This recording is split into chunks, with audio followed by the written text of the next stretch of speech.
Nah, tadi kan kita belajar tentang faktor kerusakan flora dan fauna. Nah, sekarang kita melanjut ke materi terakhir yaitu konservasi flora dan fauna. Nah, konservasi flora dan fauna ini adalah bentuk bagaimana mempertahankan serta menjaga keberlangsungan flora dan fauna ini.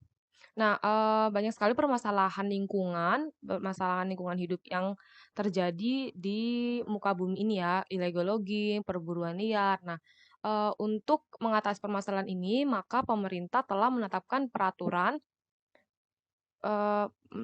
peraturan, salah salah ini bukan uangnya. Menerapkan peraturan tentang yang mengatur pengelolaan lingkungan hidup dengan pembangunan. Nah, misalnya penerapan Undang-Undang Nomor 23 Tahun 1997 tentang pengelolaan lingkungan hidup.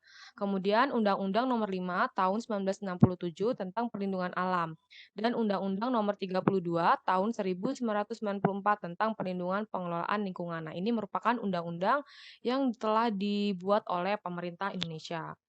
Nah, konservasi yang dilakukan ini biasanya, terdiri dari hutan lindung, cagar alam, suaka marga satwa, taman nasional, kemudian ada taman laut juga dan sebagainya. Nah, yang pertama adalah hutan lindung. Nah, hutan lindung ini, hutan yang berfungsi untuk melindungi kawasannya dan berfungsi sebagai perlindungan tata air dan tanah untuk menjaga kehidupan flora dan fauna yang ada di dalamnya. Nah, diharapkan dengan terjaganya kondisi hutan lindung, maka ekosistem yang ada di kawasan hutan dapat terjaga dan terlindungi keberadaannya. Nah, yang kedua ada cagar alam. Nah, kalau cagar alam ini kawasan hutan yang dilindungi karena memiliki keunikan tumbuhan, satwa, dan ekosistemnya secara alami. Nah, jadi dia daerah itu memiliki ekosistem di mana ada tumbuhan dan satwa yang sangat unik ya. Contohnya saja cagar alam Pangandaran yang ada di Banten. Nah, ini tempat untuk melestarikan perlindungan hewan seperti rusa, banteng, dan juga babi hutan.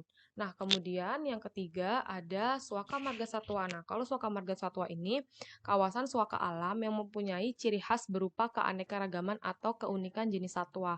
Nah, Suaka Marga Satwa ini didirikan untuk melindungi hewan khas atau hewan yang hampir punah.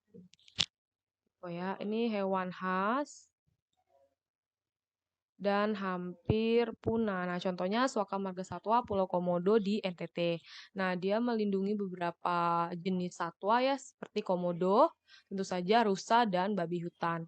Nah, yang keempat ada Taman Nasional. Nah, Taman Nasional ini adalah kawasan pelestarian alam, baik daratan maupun perairan yang mempunyai ekosistem asli, dikelola dengan sistem zonasi yang dimanfaatkan untuk tujuan banyak hal ada penelitian, ilmu pengetahuan, pendidikan, penunjangan budidaya, budaya, pariwisata, dan rekreasi. Nah, Taman Nasional ini contohnya ada Taman Nasional Ujung Kulon di Banten, kemudian, yang melindungi badak bercula satu, buaya, banteng Jawa, babi hutan, dan burung merak. Kemudian yang kelima ada kebun raya. Nah, kebun raya ini kawasan konservasi tumbuhan secara ex situ. Jadi artinya kebun raya ini, tumbuhannya bukan berasal dari tempat itu, tapi diambil dari tempat lain kemudian kemudian dipindahkan ke, ex situ ya. Nah, ini tumbuhan ini,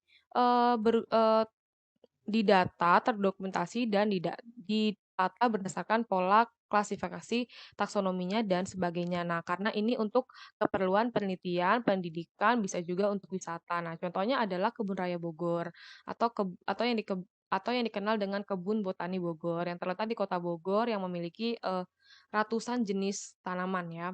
Nah, yang keenam ada Taman Laut. Nah, Taman Laut ini apa? Taman Laut ini merupakan eh daerah yang dilindungi, perairan laut yang dilindungi peraturan yang berbentuk marga satwa, cagar alam, dan taman wisata. Nah, yang terkenal tentu saja Taman Laut Bunaken di Sulawesi Utara dan juga Taman Laut Teluk Cendrawasih di Papua Barat. Nah, yang ketujuh ada cagar biosfer. Nah, cagar biosfer ini Biosphere Reserve merupakan situs yang ditunjuk oleh berbagai negara melalui kerjasama program MEM and the Biosphere Program United Nations Education, Social and Culture Organization MAP UNESCO. Program ini mempromosikan konservasi, keanekaragaman hayati, dan pembangunan keberlanjutan berdasarkan upaya masyarakat lokal dan ilmu pengetahuan yang andal. Daerahnya cagar biosfer ini kalau di Indonesia ada di cagar biosfer Pulau Siberut. Ya, cagar Siberut. Nah, Selanjutnya, ada beberapa konservasi flora dan fauna dari organisasi yang ada di dunia. Yang pertama ada World Wide Fund for Nature (WWF) merupakan organisasi usaha konservasi, penelitian, dan restorasi lingkungan terbesar di dunia. Organisasi ini berdiri tahun 1961. Nah, yang kedua ada World Research Institute WWRI berdiri tahun 1982. Nah, WWRI ini berdiri tahun 1982. Iya, 1982 yang bergerak untuk terciptanya pembangunan berkelanjutan. Nah, organisasi yang ketiga ada International Union for Conservation of Nature. Nah, organisasi ini didedikasikan untuk konservasi sumber daya alam.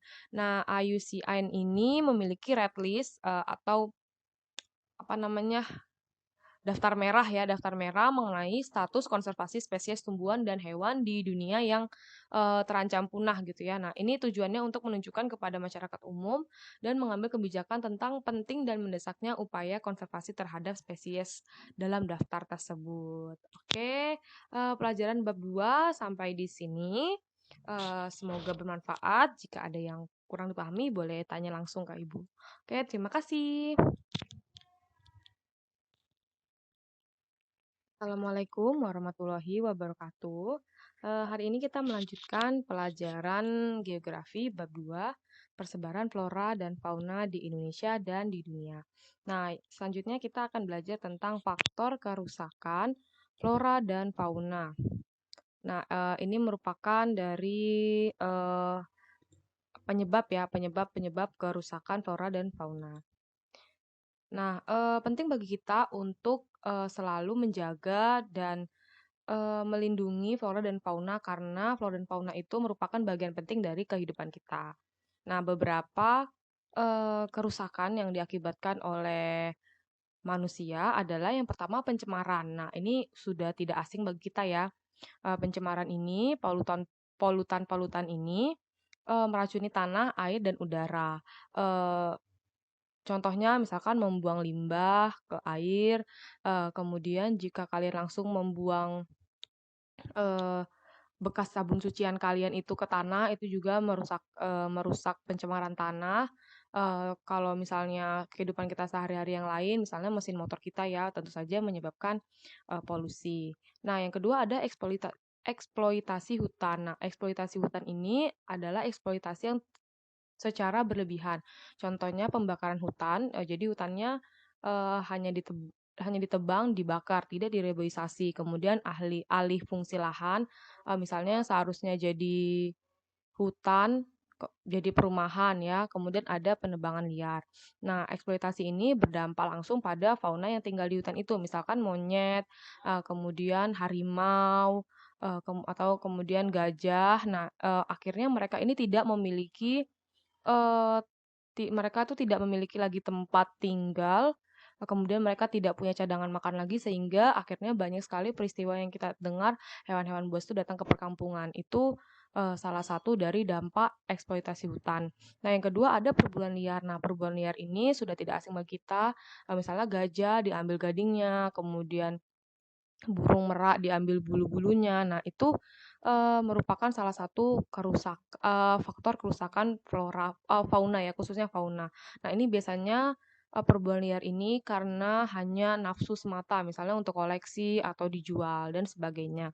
Nah, kemudian, selanjutnya ada yang keempat, penggunaan pestisida. Nah, penggunaan pestisida ini memang, awalnya untuk membunuh hama ya, tapi banyak juga hewan-hewan kecil yang berguna atau yang berfungsi, bermanfaat itu akhirnya ikut terbunuh ya, bukan terbunuh, maksudnya ikut, hilang ya. Nah, terbunuh, hilanglah gitu. Kemudian yang kelima adalah pupuk buatan. Nah, pupuk buatan ini memang, baik untuk tanaman, tapi pupuk pupuk buatan yang disebarkan ke tanaman ini, tidak semuanya terserap oleh tanaman, ada sebagian yang larut ke sungai. Nah, ketika larut ke sungai itu diserap oleh tanaman sungai. Nah, tanaman sungai ini menghasilkan atau, tumbuh subur dan menghirup oksigen lebih banyak sehingga, ikan-ikan membutuhkan oksigen itu tidak kebagian dan mereka sulit untuk hidup. Nah, biasanya tanaman air yang banyak pupuknya ketika mati, mereka akan membusuk dan meracuni hewan-hewan yang ada di air atau di sungai itu sendiri. Nah, yang keenam adalah kerusakan terumbu karang. Nah, kerusakan terumbu karang ini mengakibatkan dampak yang sangat fatal karena terumbu karang merupakan tempat, ikan-ikan kecil untuk, tinggal dan juga mencari makan. Nah, biasanya ini dilakukan karena kita melakukan pemboman di laut. Nah, dampak akibat dari kerusakan flora dan fauna ini adanya bencana alam. Contohnya bencana alam longsor, itu kan terjadi karena illegal logging tadi, kemudian pembakaran hutan, sehingga hutan menjadi gundul. Kemudian ada ketidakseimbangan ekosistem, eee eee, salah satunya adalah udara yang semakin panas ya, global warming itu karena, alih fungsi lahan tadi yang menjadi perumahan bukan sebagai hutan hujan tropis lagi, bukan sebagai paru-paru dunia lagi, sehingga kurang menghasilkan, oksigen dan, kurang, apa ya, udara itu kurang dibersihkan ya itu, kurangnya pembersih alam ya. Nah, kemudian adanya kelangkaan sumber daya alam. Oke, selanjutnya kita akan belajar tentang, konservasinya ya.